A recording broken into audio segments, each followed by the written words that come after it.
In today's video, I will walk you through how to add a pause in ElevenLabs text-to-speech.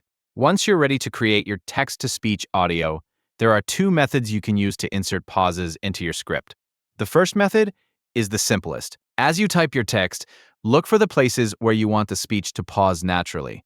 Instead of using a single period, insert multiple periods, also known as an ellipsis. Adding several periods tells the system to include a brief pause at that point in the generated speech.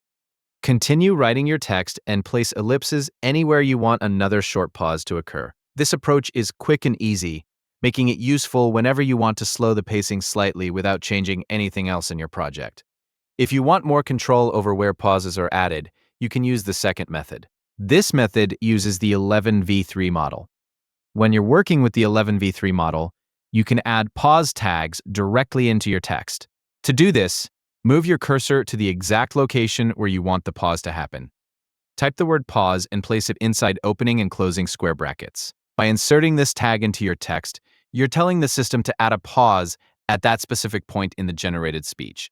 You can repeat this process anywhere throughout your script whenever you want another pause. This gives you more precise control over the timing of your audio and allows you to decide exactly where pauses should occur.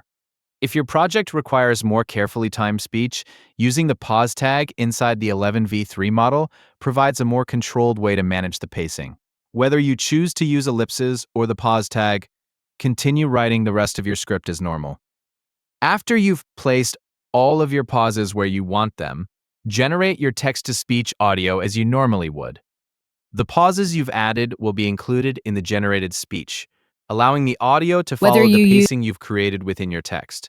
If you aren't satisfied with the timing, simply return to your script, move or add additional ellipses, or reposition the pause tags until you achieve the result you're looking for. You can continue making small adjustments and generate the audio again whenever needed.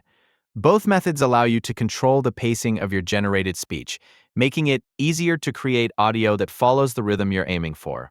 Please like and subscribe if this video helped you. Thank you for watching. See you in the next videos.